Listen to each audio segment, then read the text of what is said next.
Bihar excise दरोगा 2025 के ऊपर इस वीडियो में चर्चा किया जाएगा। ये टोटल पोस्ट इसमें टोटल वैकेंसी कितना था? 28 और इसका एग्जाम डेट भी है 18 मई को। 18 मई को इसका पीटी का एग्जाम होगा। तो इसमें हम देखते हैं कितने फॉर्म भरे गए।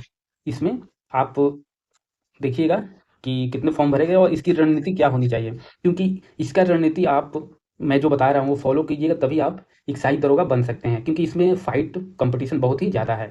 तो अभी तक इसमें टोटल फॉर्म जो भरे गए हैं 70,000 प्लस के अराउंड इसमें टोटल फॉर्म भरे गए हैं।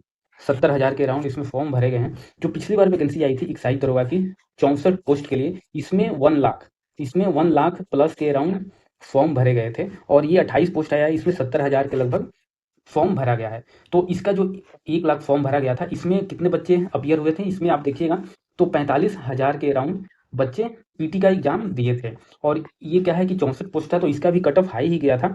आप जनरल मेल का देखिएगा कट ऑफ पीटी का, तो 144 मार्क्स के अराउंड कट ऑफ गया था।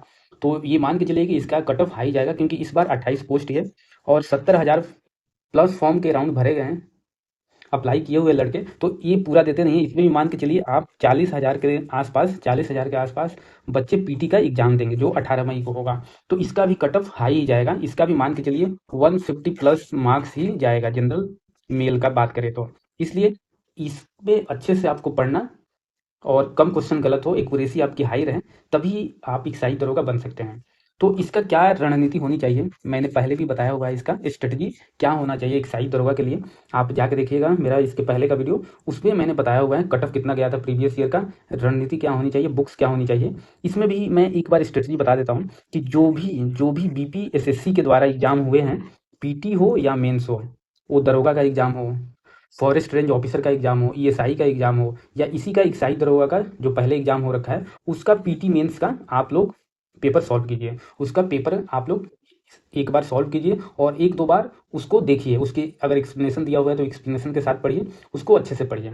इसको करने के बाद ये आपको पहले करना जरूरी है। फिर इसके बाद आपको क्या करना है कि करेंट अफेयर भी साथ साथ पढ़ना है। इसमें आप देखिएगा करेंट अफेयर्स 6 से 8 महीने का आता है। तो ये मई में एग्जाम होगा, तो आप मान के चलिए कि नवंबर से लेकर अप्रैल तक, नवंबर 2024 से लेकर अप्रैल 2025 तक आपको करंट अफेयर पढ़ना है। तो करंट अफेयर आप एसपीडी से पढ़ सकते हैं, या उस टाइम यूट्यूटेरिया का है तो उससे पढ़ सकते हैं, या किसी से भी पढ़ सकते हैं। या अगर आप मंथली किसी का यूट्यूब वीडियो देखते हैं मंथली करंट अफेयर, तो वो आप फॉलो करते रहिए, वो पढ़ते रहिए। प्लस इसके अलावे आपको लूसेंट पढ़ना है। लूसेंट आपको 2-3 बार पढ़ा हुआ होना चाहिए।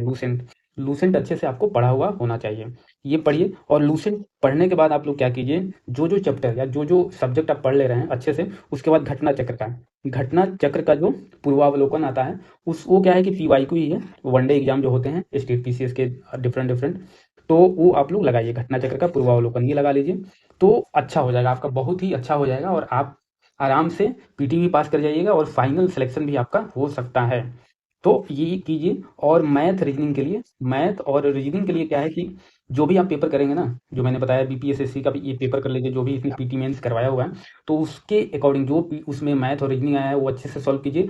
और जिस टॉपिक से आया है वो टॉपिक आप लोग अच्छे से कर लीजिए, जो टॉपिक को पूछा हुआ है रीजनिंग का, मैथ का, वो आप लोग अच्छे से तैयार कर लीजिए।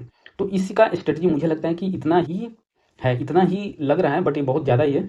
लेकिन इसमें क्योंकि टोटल 28 पोस्ट है ही, इसलिए आपको मेहनत ज़्यादा करना पड़ेगा। अगर ऐसा करते हैं तो आपको इसमें तो फ़ायदा मिलेगा ही, और जो आने वाला है बिहार दरोगा भी आने वाला है, आने वाले टाइम में अप्रैल में शायद आ जाए, तो इसमें भी आपको फ़ायदा करेगा। बिहार दरोगा का कितना 1800 प्लस पोस्ट आने वाला है, 1800 से 2000 के बीच में आने वाला है, तो इसमें तो फ़ायदा देगा ही। वो मैं जो स्ट्रेटजी बताया हूँ इसमें भी फ़ायदा देगा। इसलिए आप जो भी दरोगा बनना चाहते हैं तो ये स्ट्रेटजी फॉलो कीजिए, तो आपका आराम से पीटी भी होगा, मेंस भी होगा और मेरिट भी बनेगा। और इसमें मतलब एक तीर से आप दो निशाना साध सकते हैं, बिहार एक्साइज दरोगा भी और बिहार सिविल दरोगा जो दरोगा आने वाला है इसमें भी। तो ये कीजिएगा तो आपका पक्का होगा। बाकी कोई डाउट हो तो आप कमेंट बॉक्स में कर सकते हैं कमेंट। धन्यवाद।